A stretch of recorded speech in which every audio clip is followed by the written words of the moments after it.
Salut, me voici de nouveau. Je suis venu marcher. Ça fait du bien. Alors là, c'est une mini tempête. Donc le vent, ça souffle par rafale. On dira que c'est fréquent dans ces périodes de l'année. Bien que le mois de février, je le répète, de par le passé, c'était avec fin décembre et janvier très froid. Avant à Toulouse, des températures qui étaient donc négatives. Et là, alors je ne sais pas si vous m'entendez bien, vous devez entendre le vent qui souffle. Voilà, c'était vous montrer ça. Et aussi donc bien parler de la vidéo je regardais les vidéos de Chrysalide là, qui débunk l'ISS. C'est vraiment génial ce qu'il fait. Et j'invite les gens même qui sont critiques à regarder et puis ensuite allez creuser, faites-vous votre propre opinion de ça. Voilà. Alors sans vous affirmer quoi que ce soit, mais quand on regarde ce qu'on voit, c'est incohérent, quoi. On voit la manipulation. Et ils emploient toujours les mêmes techniques. Voilà, alors on voit, moi ce qui m'a, depuis longtemps, c'est quand on voit ce public là qui vient me poser des questions, c'est des gens qui sont bien sûr triés par le volet, sur le volet, pour ça se voit quoi, que c'est de la propagande tout ça. Voilà. Donc bravo Crisa pour ce que tu fais. Et moi je me rappelle donc de cette expérience qu'ils avaient fait donc à Toulouse, cette expérimentation avec des gens qui étaient allongés c'était la médecine de l'espace pour les voyages spatiaux sur Mars. Donc les gens étaient allongés pendant 2 mois et demi, je crois, si ma mémoire est bonne, enfin plus de 2 mois en tout cas. Et pour tester, je sais pas la faisabilité, comment dire ça, des voyages spatiaux qui allaient durer donc longtemps. Je sais pas combien de temps d'après donc leur calcul de distance, mais moi à l'époque j'y croyais, j'étais vraiment, je m'étais même porté candidat sur cette expérience, mais ils m'avaient pas pris pour des raisons de morphologie, je dirais, de poids. Voilà. Donc c'est ouais, on vit une époque drôle d'époque. 2020. Normalement 2020, quand on regardait en 2020, lorsqu'on regardait moi je regardais, j'étais passionné, j'adorais ces films de science-fiction. Donc des vaisseaux spatiaux, des vaisseaux spatiaux, voilà, des vaisseaux spatiaux, et des petites navettes, des grands vaisseaux. Je regardais évidemment donc la série Star Trek. Il y a eu plusieurs saisons. Donc déjà dans cette série, ils avaient pour se distraire, ils avaient ce qu'on appelle le holodeck.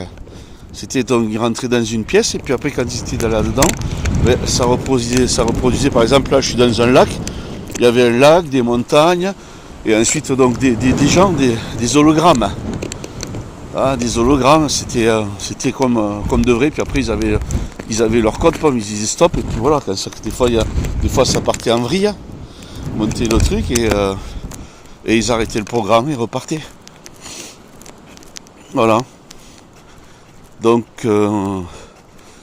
la technique de l'hologramme, hein, ça c'était donc dans les années fin 90, je crois, là, les premières, enfin ah non, bien avant, puisqu'il y avait Star Trek avec, comment il s'appelait là,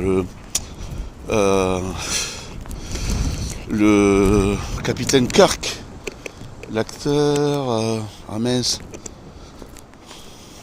Après il avait fait une série où il était policier, où il était policier, on le voyait en uniforme d'ailleurs. Voilà, donc on aimait bien ça, donc nous on a été élevés, conditionnés à toutes ces choses-là. Donc après, il ne faut pas s'étonner qu'on refuse parce que tout ça, tout ça c'est validé. Donc dès l'enfance, il y a ça, donc on nous vend le rêve. Mais après, on a envie de continuer et puis on y croit, quoi. Donc le Mans songe. Donc on y songe, on y songe. On nous a menti. Et tout ça, donc après, de se rendre compte de la réalité, évidemment, c'est un choc. C'est un choc. On en a eu pas mal, quoi. Et quand on va loin, quand on va un peu plus loin, quand on s'ouvre, on se rend compte qu'en fait, que tout est intrinsèquement lié et que, eh bien, bon, tout ça, ça sert à maintenir les gens, donc, dans une certaine, on dira, léthargie. Hein, on nous fatigue mentalement. Et après, si on se déconnecte si on cherche à se déprogrammer, c'est difficile, c'est très très compliqué. Parce qu'on est dans... il y en a qui appellent ça la matrice, donc dans ce système, hein, avec une carte d'identité, un numéro de sécurité sociale, des contraintes administratives. Et donc elle est où là notre liberté, on ne s'appartient pas. Donc on s'aperçoit qu'on ne s'appartient pas. On appartient à des gens. C'est dur d'accepter ça. Et puis c'est dur surtout d'en parler aux autres. Ces gens, ils vous prennent vraiment pour des mecs, ça va pas, c'est des fous, quoi. Alors là, maintenant, on a le coronavirus, je veux dire, depuis le temps, avec tout ce qu'on nous a balancé, les attentats. Hein, les attentats, les morts sont réels. Les morts sont réels, quoi. Hein, les sacrifices.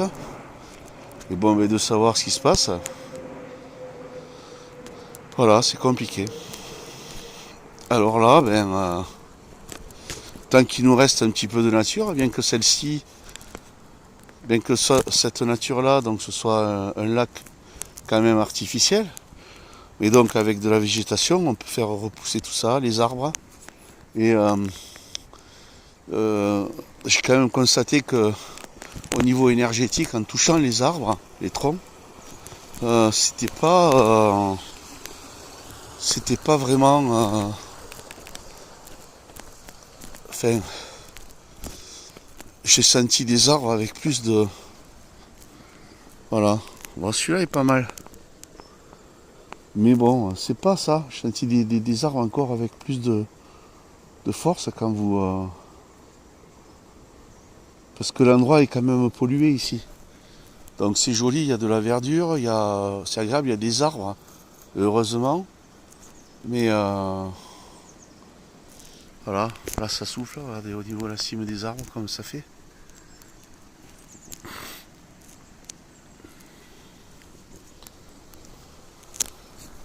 Voilà.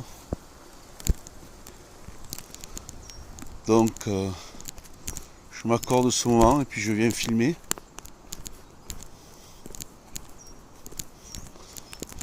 Voilà, là, ici on est à l'abri, bien qu'en haut là, ça souffle fort fort fort. Des rafales, alors je sais pas, j'ai pas regardé vraiment la météo aujourd'hui.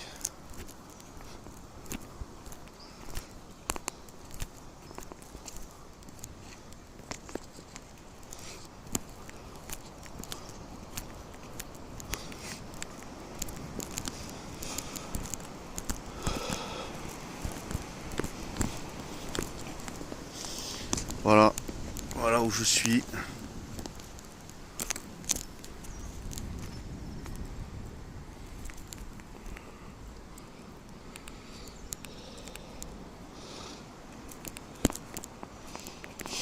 Un peu de silence.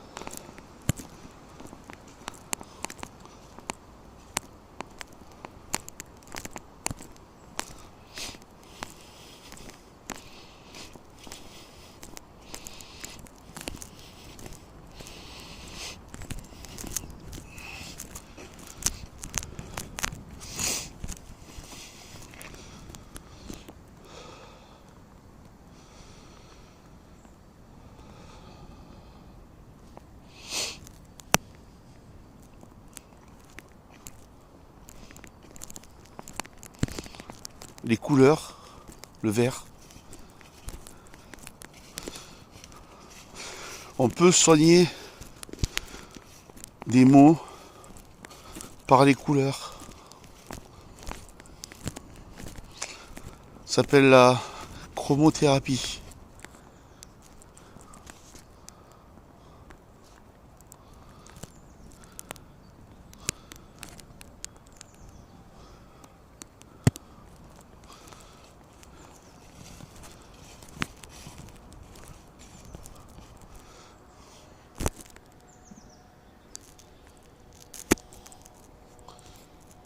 Voilà les oiseaux.